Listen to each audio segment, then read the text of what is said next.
Baby, my heart is full of love and desire for you. Now come on down and do what you gotta do. You started this fire down in my soul. Now can't you see it's burning out of control? My heart is full of love and desire for you. Now come on down and do what you gotta do. À gauche de la chaise, nous avons un joueur né le 10 juin 1988 à Tachkent, en Ouzbékistan. Il rejoint avec sa famille la France à l'âge de 13 ans et intègre l'école compétition du SNUC à Nantes. À force d'entraînements répétés, le matin avant les cours et le soir après les cours, il progresse d'année en année et figure rapidement parmi les meilleurs de Loire-Atlantique, puis des Pays de la Loire. 2009 est une période charnière puisque son excellent niveau contribue à lui obtenir la nationalité française et il peut disputer enfin les tournois nationaux. Sa progression est alors continue, il intègre le palier du top 1000 puis le rang de 700e mondial en 2013 et 354e à la fin de l'année 2016. Mais cette année 2017 est certainement la plus belle de sa carrière. Épargné par les blessures, en confiance dans son jeu, il multiplie les bonnes performances et ne s'incline souvent qu'en fin de tableau contre des joueurs aussi renommés désormais que les pépites canadiennes Shapovalov ou Auger-Aliassime. Ces excellents résultats lui permettent de participer aux qualifications de Roland-Garros, Wimbledon et même l'US Open et de rentrer dans le tableau final du tournoi ATP 250 de Gstaad. Aujourd'hui, j'alterne entre les gros tournois Challenger et les qualifications et tournois ATP. J'ai l'Open d'Australie en ligne de mire pour compléter mon carré magique. Je suis 183e joueur mondial. Je suis... Gleb Sakharov.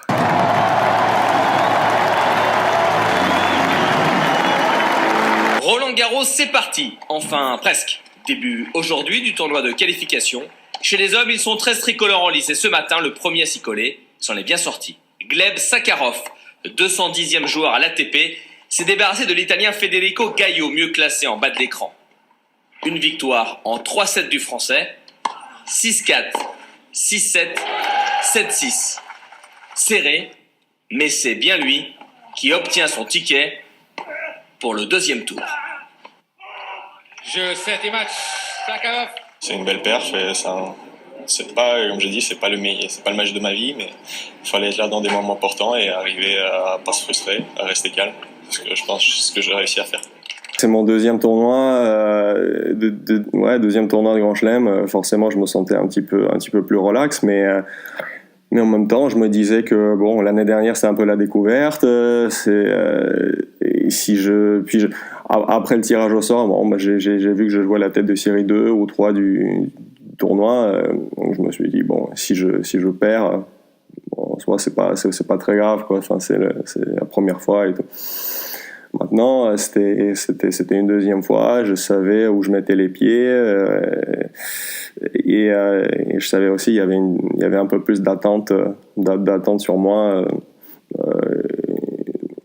sur ce tournoi. Après, j'ai vu aussi que bon, le premier tour était plutôt jouable. J'ai joué un mec qui est un Italien d'un très bon niveau, mais qui n'avait pas enchaîné énormément de très bons résultats juste avant ce tournoi, donc je savais qu'il était prenable. Puis voilà, le match s'est passé, la balle de match. Après la balle de match, voilà, j'ai senti énormément de soulagement. Et parle-nous un peu de l'environnement de Roland-Garros. Est-ce que tu rencontres les joueurs, aussi les top players du top 100 dans les vestiaires? Est-ce que tu as accès à toutes les infrastructures comme eux? Est-ce que ça donne pas encore plus envie de monter au classement, tout ça? Ouais, si, ça donne évidemment encore plus envie. C'est de jouer dans des enceintes comme ça. C'est pour ça que moi, personnellement, je joue au tennis. T'étais entouré de tout meilleur, un peu du gratin du tennis, quoi. Donc, forcément, ça donne envie de continuer, ça donne envie d'évoluer sur ce circuit-là. Et puis après, tu repenses sur tous les petits tournois, sur tous les futurs, un peu partout dans le monde où tu as galéré, où tu prenais 2 points, 4 points, 6 points. Au final, c'est vraiment pour se retrouver dans des endroits comme ça. Et du coup, tout le travail fourni avant, tu prends conscience que ça valait la peine.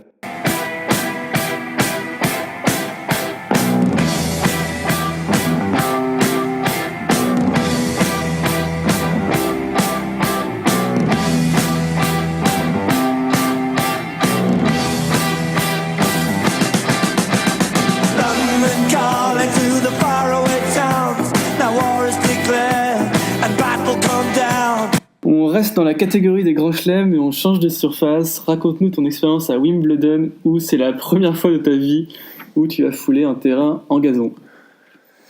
Ouais, alors c'était un petit peu un peu particulier. L'année dernière, je suis allé aussi à Wimbledon, mais j'ai fini le premier en dehors du tableau des qualifications, donc c'était très très frustrant et j'avais une petite revanche à prendre sur ce grand chelem là. Là cette fois-ci c'était sûr pour le coup que j'allais disputer Wimbledon. Les qualifications de Wimbledon ne se déroulent pas en fait sur le site même du tableau final. Ça se joue à Roehampton. Moi, je trouve que ça enlève un petit peu de charme à la compétition. Évidemment, et je pense qu'il y a une énorme différence entre les qualifications et le tableau final. Quand tu te qualifies, là, tu rentres un peu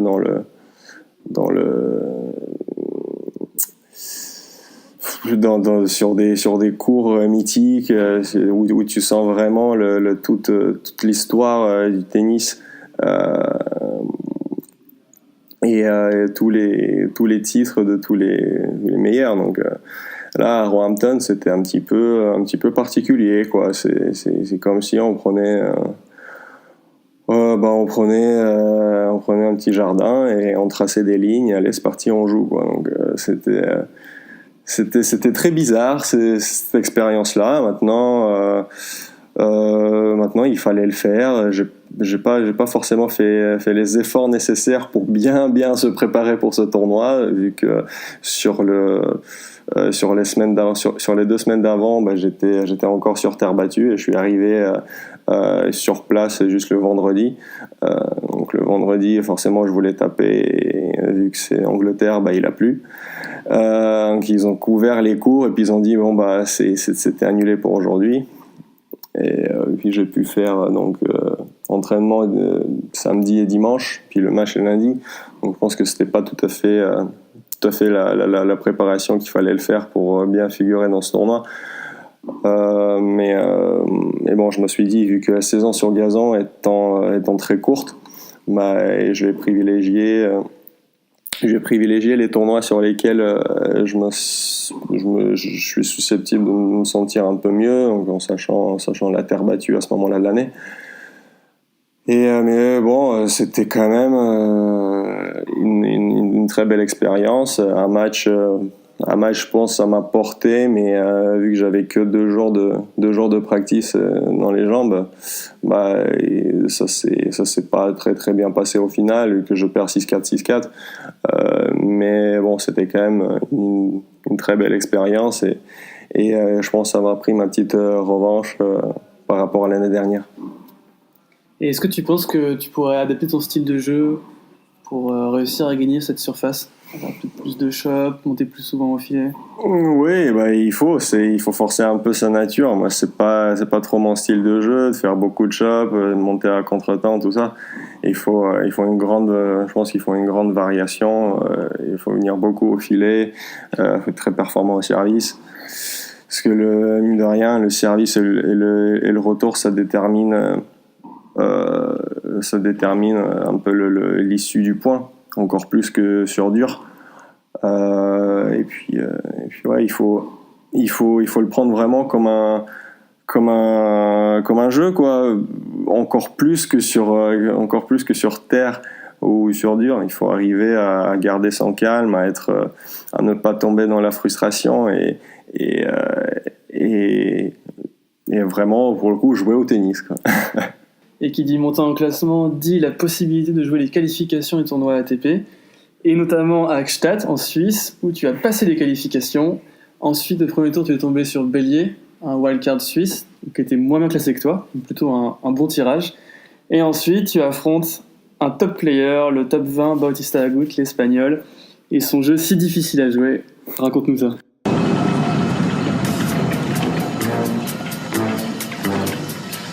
Tu as tué mon frère Gstaad. Tu vas mourir. Aimez-nous Ario pour des identités. Plaît-il? Tu as tué mon frère Gstaad. Tu vas mourir. Excusez excusez-moi, je... Ah, en Suisse, le ski. Ah, Gstaad. Et ouais, je suis arrivé sur ce tournoi en sachant pas forcément comment j'allais réagir avec cette 1000 mètres d'altitude, parce que j'ai vraiment pas l'habitude de jouer, je suis pas un grand fan de ça.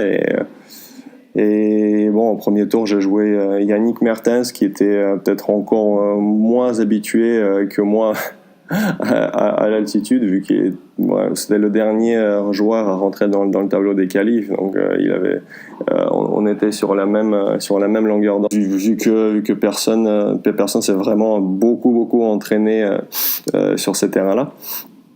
Et donc voilà, j'ai pu le battre en 2-7, et derrière j'ai joué une wildcard aussi suisse, Bodmer, Adrien Bodmer, qui a battu la tête de série numéro 1 du qualif, qui était Arthur de Griff. Donc ouais, je savais que j'avais une bonne opportunité pour me qualifier pour le tableau final, et j'ai fait un très bon match contre lui, gagnant en 2-7. Puis voilà, j'ai attendu le tirage au sort, et puis j'ai vu aussi que je jouais une autre wildcard pour le tableau final, Antoine Bélier. C'est un bon joueur des futurs pour l'instant, je dirais. Il est jeune, il doit être classé 600 ou 700 à l'ATP. Il est toujours dangereux, il est grand, gaucher, revers à une main, oui. Donc, et puis l'événement fait que voilà, tu te tends à des moments importants, tu sais que tu joues pour un peu de points ATP. Il y a aussi un côté financier qui rentre en compte. Donc ouais, c'était un match un peu bizarre où je gagne le premier set assez facilement, 6-2 ou 6-3 je crois, et puis le deuxième, je suis vite mené à 4-1, où je me retrouve aussi 2-3 mètres derrière la ligne de fond. Lui, au contraire, un mètre plus proche de sa ligne de fond. Et puis, il me marche un peu dessus pendant un quart d'heure, 20 minutes. Puis je m'accroche et je reviens à 4 partout. Et puis, commence à pleuvoir. Et on est arrivé jusqu'à 5-4 dans le time break, je crois, et c'était à moi de servir, et puis on a décidé d'interrompre le jeu pendant 10 minutes, un quart d'heure. Et c'était très compliqué dans la tête, ces gestions de temps de pause.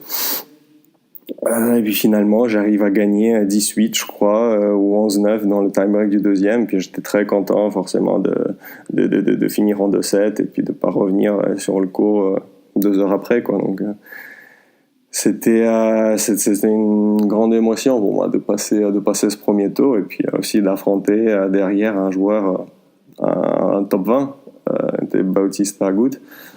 Et voilà, sur ce match-là, je savais aussi que j'avais rien à perdre, et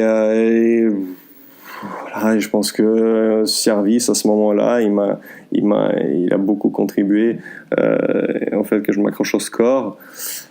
Et franchement, c'était génial de pouvoir disputer un match comme ça contre vraiment un top joueur, de se tester un peu, de sentir ce qui manque, et juste de profiter de ce cadre de jeu. Et qu'est-ce qui te manque par rapport à ce type de joueur ? Est-ce que tu arrives à identifier vraiment des points où tu peux t'améliorer très précis, type par exemple, je sais pas, le retour de revers ou les glissades sur terre battue? Ouais, alors je dirais qu'il a plus l'habitude que moi de ces rendez-vous-là, des tournois ATP. C'est comme pour moi de jouer les futurs. Pour lui, jouer des 250, des 500, c'est une habitude. Il fait ça toute l'année. Moi, je suis plus un joueur des futurs, des challengers. J'étais pas non plus au tout début très très à l'aise.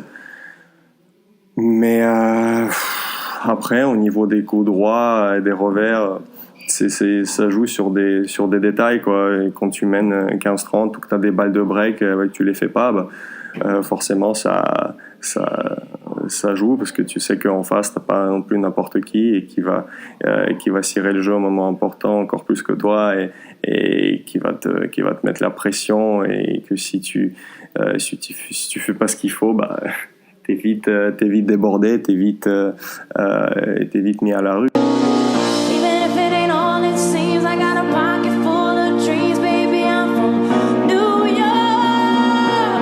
Concrete jungle where dreams are made of. There's nothing you can't do. Et maintenant, on reprend l'avion, direction l'Amérique. 3e Grand Chelem pour toi, l'US Open. Alors, je te laisse nous raconter à la fois la vie à Manhattan, puisque tu as loué un appartement avec des amis. Je te laisse nous raconter ton premier tour brillant aux qualifications. Et ensuite, une sorte de malédiction du tirage au sort, où tu as pris un joueur qui s'est avéré être 53e mondial au moment où tu l'as joué, alors qu'au moment où le cut était sorti, il était dans les qualifications. Ouais, alors juste avant l'US, j'ai fait 2 challengers, un aux États-Unis, en Californie, un 100 000 et un à Vancouver aussi. Donc les deux ils étaient assez forts. Donc j'ai joué 2 bons mecs au premier tour de ce challenger-là. Donc j'ai pu quand même pas mal taper avant, enfin, au niveau des entraînements et sur ces matchs-là, voilà, pour me réhabituer au dur, parce qu'avant j'ai joué sur terre battue. Après, au premier tour, je suis tombé sur un joueur tchèque, Michnev, contre qui j'avais perdu. J'ai abandonné contre lui un an auparavant sur un challenger en Pologne. Et là, j'avais pareil une petite revanche personnelle à prendre. Et puis j'ai fait un très bon match, gagné 6-0, 6-2. Puis bon, derrière, le deuxième tour, je suis tombé contre la tête de série numéro 1, était Léonard de Meyer. Et puis, en fait, il faut savoir que le cut sort 6 ou 7 semaines avant le début de tournoi. Donc à ce moment-là, il était aux alentours de la 150e place. Et puis, entre le cut et le début des qualifications, il a gagné Hambourg, qui est un tournoi ATP 500, donc il a pris pas mal de points, et du coup il est monté au classement, vu que la semaine d'après, le classement était réactualisé. Donc il était un petit peu en pleine confiance, quoi. Donc c'est un match compliqué, mais j'ai pris pendant les 3/4 du match, j'ai pris pas mal de plaisir. Puis bon, j'ai pu profiter aussi de l'enceinte et de l'endroit où on logeait. On avait pris un Airbnb, vu que les hôtels officiels, c'était pas donné, quoi, malgré le fait qu'ils te donnent, je crois, $100 par jour pour trouver un hébergement. Mais bon, quand t'es à Manhattan, forcément cela ne coûte pas $100 pour se loger. Et puis j'étais avec 2 copains, avec Geoffrey et Eden, qui sont venus spécialement de Montréal. Ils ont fait le déplacement pour être avec moi sur ce tournoi, donc j'étais pas tout seul, et ça c'était super important. Qu'on avait pris un Airbnb pendant 8 jours sur la 27e avenue, et en fait on prenait tous les jours la navette qui allait jusqu'à Grand Hyatt, un des hôtels officiels, et puis après on marchait à peu près entre 15 et 20 minutes pour arriver à l'appart. Franchement, ça valait le coup, et puis c'était ça changeait un peu des hôtels. C'était bien. C'était vraiment une belle expérience à partager avec des gens que j'apprécie.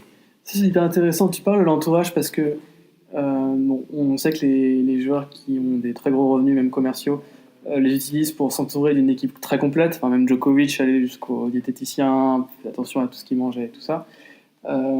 Les joueurs qui jouent les challengers n'ont pas forcément les moyens d'être totalement entourés. Ils ont souvent un coach. Toi, tu as un préparateur mental aussi maintenant. Mais donc, comment tu vis le fait d'être sur le circuit, donc parfois seul, parfois avec ton coach, parfois avec des amis? C'est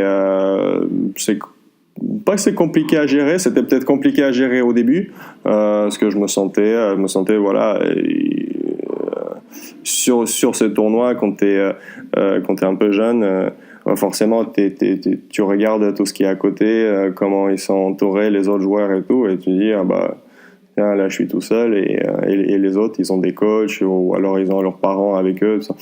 Maintenant, avec un peu plus d'expérience, et puis plus je vieillis, plus je me dis bon, bah, être tout seul, finalement, c'est pas si mal. T'as une autonomie, t'as une liberté d'action qui est importante. Et puis maintenant, je peux des fois me déplacer avec mon entraîneur, mon préparateur mental quand il y a possibilité. Et puis j'ai eu Stéphane, mon coach tennis, qui est venu avec moi à Roland et puis à Wimbledon. Après à l'US Open, c'était un petit peu plus loin pour l'emmener, mais bon, là pour le coup j'ai 12 amis et puis quand c'est en Europe, j'essaie de m'organiser pour emmener quand je peux des gens que je connais ou Julien, préparateur mental. Après Steph c'est compliqué parce qu'il est il a la fédération, il bosse à la ligue, donc il n'a pas forcément les jours les jours off quand moi j'en ai besoin. Mais bon, maintenant ça fait 10 ans qu'on bosse ensemble et puis je sais comment gérer ça. Mais c'est vrai que c'est toujours très important d'avoir quelqu'un avec qui installer cette communication quand moi je suis sur le terrain et puis lui il regarde. Mais aussi d'être tout seul des fois, ça peut aussi être bénéfique. Et j'aimerais revenir sur un dernier point. Hier, le SNUC, donc ton club à Nantes, a organisé une journée sportive, physique, qui mélangeait paddle, bubble foot, ping-pong, voilà, et un ensemble de sports, même le samedi avec du golf. Donc il y avait une 50aine de jeunes de l'école compétition, les profs, et il y avait Gleb Sakharov. Et donc déjà félicitations, parce que tu es quand même toujours hyper attaché au club, et ça fait quand même vachement plaisir de voir ça, de pouvoir jouer avec des petites 10 ans au badminton. Et est-ce que tu peux nous parler un peu du fait pour toi d'être quand même, dès que tu peux l'être, être présent avec les jeunes, et voilà quoi, tu prends pas la grosse tête, c'est génial. Non, c'est toujours sympa. Il faut dire un grand bravo à Sébastien qui a pu organiser ça 2 jours comme ça avec les jeunes et puis les parents du club, les mecs de l'équipe 1. Pour moi, c'est toujours génial, c'est toujours fun de revenir chez moi et partager des moments comme ça avec des gens du club que je connais depuis longtemps et puis quand je peux partager des moments avec les jeunes, c'est toujours sympa quoi. Et voilà, faire ça quand je peux, quand le calendrier permet, quand moi je suis là, c'est avec un grand plaisir. Je connais ce club-là depuis 16 ans, ça va être ma 17e année au club et je suis chez moi quoi. Donc bon, c'est la question vraiment elle se pose même pas. Donc voilà, pour moi c'est normal. Et merci beaucoup Gleb. Ouais, merci à toi.